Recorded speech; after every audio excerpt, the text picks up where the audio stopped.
Prezados irmãos, prezadas irmãs em Cristo, a liturgia de hoje nos fala sobre os últimos tempos. Na teologia nós chamamos de escatologia, as coisas últimas, que acontecerá no fim do mundo. Este mundo será destruído, Jesus voltará. Este mundo será apenas transformado ou este mundo não existirá mais? Eu confesso que, como padre, este é um dos assuntos mais difíceis para se falar, para se refletir. O Evangelho de hoje está entre aqueles textos que nós temos dificuldades em entender, que gera muita polêmica e muitas pessoas são curiosas e não conseguem compreender o que a igreja ensina. Por isso vamos dividir a nossa reflexão, a nossa meditação em 3 momentos. O que o texto está falando sobre? Qual que é o ensinamento principal da igreja? O que a igreja nos diz sobre esse texto? E como nós podemos aplicá-lo na nossa vida? Primeiramente, o que o texto está falando sobre? Qual que é o assunto principal do texto? Não se assustem, são palavras que podem nos causar até um certo temor. Jesus nos diz, no fim dos tempos, o sol não brilhará mais, a lua não emitirá mais claridade e as estrelas cairão. O que a igreja nos ensina sobre isso? E algumas pessoas entendem ao pé da letra, imaginam que no fim dos tempos, de repente, o sol não vai mais brilhar, a lua não vai mais existir e as estrelas vão cair. E muitos começam a partir de horóscopo, abrindo um parênteses. Quem tem fé não pode ler horóscopo.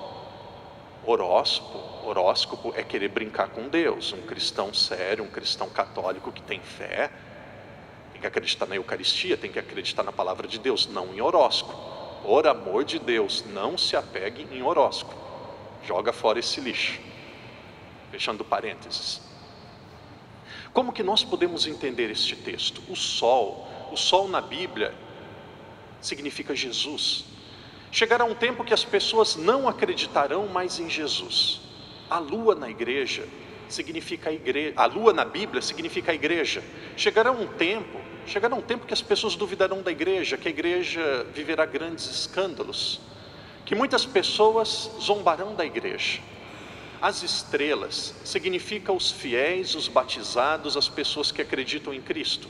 Chegará um momento que até aqueles que são fiéis abandonarão a fé, que até aqueles que são fiéis duvidarão de Cristo. Isso é o que o texto nos fala. O que a igreja nos ensina? A igreja nos ensina que o fim do mundo, ou este mundo que nós estamos vivendo hoje, um dia ele acabará. Padre, esse mundo acabará? Como será isso? Eu aconselho vocês, aqui não é aula naturalmente, mas fica como um dever de casa. Durante a semana vocês pesquisam no Catecismo da Igreja Católica, parágrafo 675, 675, e aí vocês vão compreender mais o que a igreja fala sobre o fim do mundo. Então a palavra de Deus nos diz que o mundo acabará, e a igreja nos diz que esse mundo, do jeito que nós temos hoje, ele não é para sempre. Esse mundo vai ser transformado, ou este mundo, nós não sabemos como, não sabemos quando, ele vai ser destruído. E quando vai acontecer isso? Acontecerá isso. Os sinais são quando Cristo for ignorado, a igreja viver muitos escândalos, e até muitos cristãos profanarem a fé, abandonarem a igreja e serem contra-testemunho para o mundo. Eu não tenho dúvida nenhuma que nós estamos vivendo esse tempo. Não sei se este tempo será o último tempo, se Jesus está voltando ou não. Eu imagino que não, mas nós temos todos os sinais que a nossa geração está vivendo aquilo que o Evangelho está dizendo. A humanidade não leva mais Deus a sério. A humanidade não leva mais os mandamentos a sério. Mesmo católicos, em muitos colégios se ensina e se defende, no Brasil em colégio católico, se ensina ideologia de gênero. É querer zombar de Deus. Uma pessoa nasceu homem e é dizer, eu não sou homem, agora eu sou menina. E é João, a gente chamou de João, sabe que é João e agora eu sou obrigado a chamar de Maria. aí o João quer ir no banheiro das meninas e nós devemos deixar o João entrar no banheiro das meninas. Imagina se eu tenho uma filha, saber que o João está lá no banheiro da minha filha junto com ela, e eu tenho que aceitar. É querer zombar de Deus. O que eu acho, o que eu quero é muito importante, mas não deve se tornar um valor para a sociedade. Se eu quero chamar Manuela, se eu quero chamar Joana, se eu quero chamar Pedro, tem gente que acha... Esses dias apareceu uma pessoa na televisão, não vou falar o país, que ela era tão apaixonada pelo cachorro que ela se casou com o cachorrinho. Ela pode se casar com o cachorrinho, não tem problema nenhum, só não me faz acreditar que isso é verdade. Agora existem pessoas que querem mudar todas as leis do mundo, as leis da humanidade, quer que a gente aceita. Eu nunca vou fazer um casamento de homossexual, posso ir para a cadeia. Vão ser felizes e merecem ser respeitados, são filhos de Deus e nós devemos amar e respeitar a todos, sem excluir ninguém. Mas nós vivemos um tempo que as leis de Deus viraram chacota. Mandamento da família, vamos passar por alguns mandamentos. Honrar pai e mãe. Hoje em muitas casas, filho manda em pai e mãe. Existem muitas casas, filho faz o que quer. Existem muitas casas, é democracia, se vota. Quando eu era criança, eu começava a dar muito trabalho, a minha mãe e o meu pai pegavam e me davam um doce, ou me davam uma chupeta e eu ficava quieto. E agora muitos pais, os filhos começam a dar trabalho, começam a fazer coisas erradas, dá um iPhone, dá um tablet, dá um celular. Educação não se terciariza. Educação não se entrega para tablet, para professora de colégio. Educação não se entrega para a escola. Pai e mãe, a sua primeira missão no mundo não é ganhar dinheiro. A sua primeira missão no mundo não é a sua profissão. A partir do momento que você é pai e mãe, a sua primeira missão no mundo não é mais a sua felicidade. A sua primeira missão no mundo é educar os seus filhos. Padre, isso é muito pesado. Não tenha filhos. É a missão. Depois, casamento, esposa, e depois trabalho. Muitas pessoas zombam das famílias. Padre, como que nós podemos defender as famílias? Eu já disse uma vez, existe uma palavra com 4 letras que vai resolver o problema de muitas casas. Não é amor, porque amor tem 3 letras. O que vai resolver o problema de muitas casas, eu já falei sobre isso, é a palavra mesa. M-E-S-A. Tem muitas casas que a mesa não é usada. Tem muitas casas que o centro da casa é a televisão, é o computador, é a internet, ou é só comida.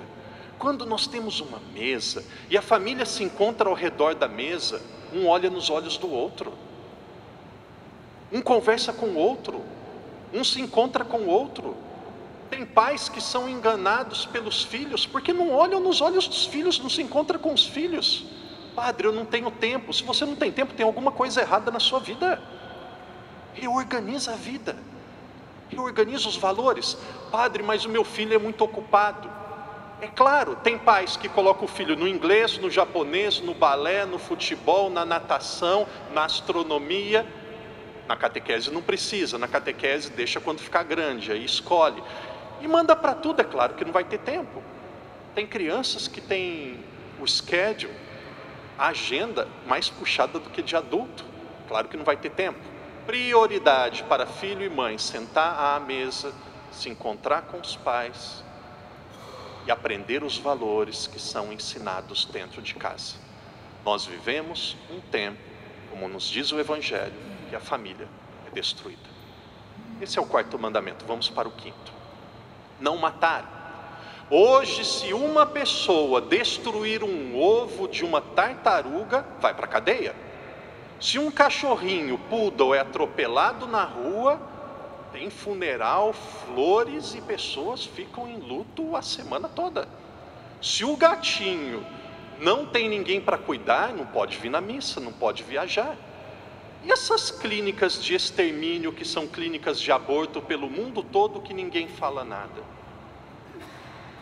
E as pessoas abandonadas e maltratadas em asilo, que ninguém fala nada. A vida humana é muito mais preciosa do que uma baleia. A vida humana é muito mais preciosa do que um ovinho de tartaruga. A vida humana é muito mais preciosa do que o gatinho, o cachorrinho, a vaquinha e o ursinho. Conversando com uma pessoa, ela me dizia: você não sabe o que é uma mulher ser estuprada e carregar no ventre durante 9 meses um filho que não é dela, depois tem que viver a vida toda ainda. Deve ser terrível. Eu acho que o sofrimento maior que se existe nessa terra deve ser o sofrimento do estupro. Deve ser terrível. Deve ser terrível. É algo que é uma ferida que deve levar para a vida toda e ninguém consegue curar, não tem tratamento, não tem nada. Mas entre uma pessoa viver com o trauma de um estupro e tirar uma vida, é melhor viver com o trauma do estupro, porque a vida continua existindo. Depois a sociedade e o Estado são responsáveis pelos psicólogos, pela economia, os padres por ajudar com counseling, a sociedade por reintegrar e recuperar essa pessoa. Mas e a vida? A pessoa ficou em silêncio e continuou me atacando e disse: padre, a ciência não se pronunciou e não definiu ainda se o embrião é uma vida. Quem vai dizer que com 5 dias de vida é uma vida? A ciência não se pronunciou. Então, não podemos defender como uma vida. Antes de entrar no seminário, eu tinha o desejo de ser advogado. Muitos aqui vão dizer: é padre.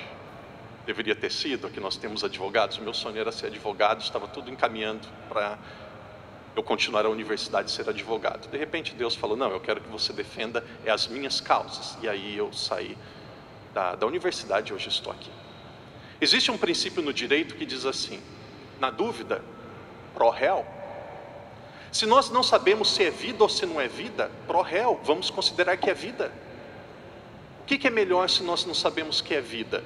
Ignorar e matar, e depois não existe mais se um dia provar que é vida? Ou defender, e se um dia provar que não é vida, a gente pode eliminar a partir daquele momento? Se não sabe se é vida ou não, se a ciência não se definiu, pro réu. Consideremos que é vida. A vida humana, ela precisa ser defendida. Não cobiçar a mulher do próximo. Deixe-me falar sobre assunto que praticamente padre nenhum fala e que é tabu na igreja. Se alguém não gostar, não tem problema nenhum. Pornografia é pecado? Pornografia é desejar a mulher ou o homem do próximo? Pornografia é algo que precisa ser vencido pelas mulheres e pelos homens. É pecado. E hoje se diz que é a coisa mais normal do mundo. Eu já ouvi educadores dizendo para crianças: eu vou falar porque se fala na escola, se fala na sociedade. Olha, se você não se masturbar, vai subir tudo para a cabeça e você vai ficar maluco, você vai ficar doido. Isso daqui é contra a educação normal das crianças. Que isso? Escola não é para ensinar sexualidade, não. Escola é para ensinar matemática, português, chinês, ciência. Esse tipo de educação se ensina em casa e na igreja. É uma desordem, precisa ser vencido. É algo que está contra os ensinamentos de Deus. Essa é a primeira forma que nós temos de aplicar o texto de hoje na nossa vida. Percebendo que os valores do Evangelho, os valores bíblicos, não são mais aceitos pela sociedade. Mas eu não fico tão preocupado se esses ensinamentos bíblicos não são tão aceitos pela sociedade, que eles nunca foram e nunca serão. Mas o que mais me assusta é quando os ensinamentos bíblicos e da igreja não são mais aceitos pelos católicos. Existem católicos de conveniência e de convicção. Existem católicos que pegam o que a igreja ensina e joga na peneira. Maria assunta ao céu, eu não acredito. Jesus na Eucaristia, eu acredito. Maria virgem, não é possível, como que ela foi virgem? Uma mulher ser virgem, ter filho, não acredito. E aí a pessoa vai fazendo o próprio discernimento e o arbítrio do que ela aceita ou não aceita da igreja. Não. O que mais me assusta são quando os católicos começam a ser católicos apenas por conveniência, apenas por aquilo que agrada. Querido irmão, querida irmã, querido filho, querida filha, abrace os ensinamentos da igreja, abrace os ensinamentos de Cristo e guarde no coração o que eu vou dizer para você agora. Os ensinamentos de Cristo e da igreja são difíceis, são árduos, são doloridos, muitas vezes são até incompreendidos por cada um de nós, mas não decepciona. Não decepciona. Não decepciona. Nunca ouvi uma pessoa dizer: fui fiel à igreja, fui fiel aos ensinamentos, fui fiel ao meu matrimônio, participei da missa todos os dias, cuidei da minha família, não matei, disse não à pornografia, sou infeliz e me arrependo. Nunca. Ensinamentos árduos, difíceis, complicados, contrários ao mundo, que nos fazem sofrer, muitas vezes nos fazem buscar a confissão todas as semanas, mas é bom demais, porque nos traz a paz, nos traz a alegria verdadeira. Segundo aspecto da atualização da liturgia de hoje na nossa vida, eu encerro dizendo isso. Queridos irmãos e irmãs, esse mundo vai ser transformado, esse mundo não é eterno, mas nós como católicos, nós temos uma grande missão no mundo, de sermos profetas da esperança e da alegria. Existe algo que também me preocupa e me assusta o meu coração de padre, e tem muitos católicos que são profetas da desesperança. Tem católicos que durante a semana, no mundo do trabalho, só veem as coisas ruins, só reclamam, só exaltam as coisas negativas. A sua missão lá no seu trabalho é levar todo mundo para o alto, é motivar as pessoas, é chegar sorrindo, abraçando, dando um presente, um chocolate, um doce, perguntando como que foi a semana. Aquela pessoa que tem alguém na família que está doente, perguntando já como que está aquela pessoa, dando um terço de presente para o outro você já dá uma Bíblia. Profeta da esperança. Nós somos muito neutros. Muitas vezes nós centralizamos a nossa vida e a nossa preocupação nos nossos problemas. Isso não é cristianismo, isso é egoísmo. Profeta da esperança, profeta da alegria. Você não é um número, você é um apóstolo. Você é um número, você não é um número, você não é um objeto, você não é uma pessoa que apenas está apaisana e vivendo aqui de passagem. Não, você é um missionário, lá na sua casa, lá no seu trabalho. No meu gabinete ali, quando eu fui fazer um curso fora do Brasil, eu trouxe vários terços, e vem algumas pessoas e eu percebo que precisam, muitas delas não católicos, eu dou um terço de presente. Quando é criança eu dou um pacotinho de bala, de doce. Não é nada, mas é profeta da esperança. Seja isso durante a semana.